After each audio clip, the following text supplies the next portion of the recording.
their definition for coincidence.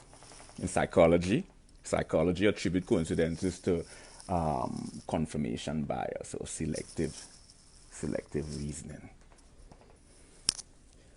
You know, metaphysics attribute coincidence to mind and matter, substance, and attribute metaphysics. You know, looks on physics. Physics study the nature and fix my hair, man. The nature and properties of matter and energy.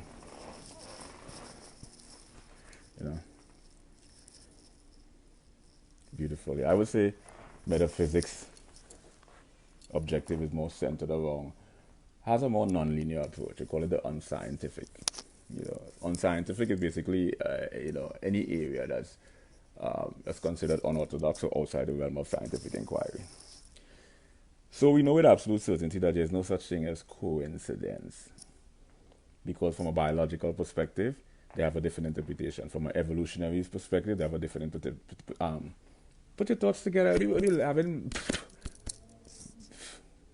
From a biological perspective, they attribute it to pattern recognition. Psychology attribute coincidences to selective reasoning, confirmation bias, right? Pathology and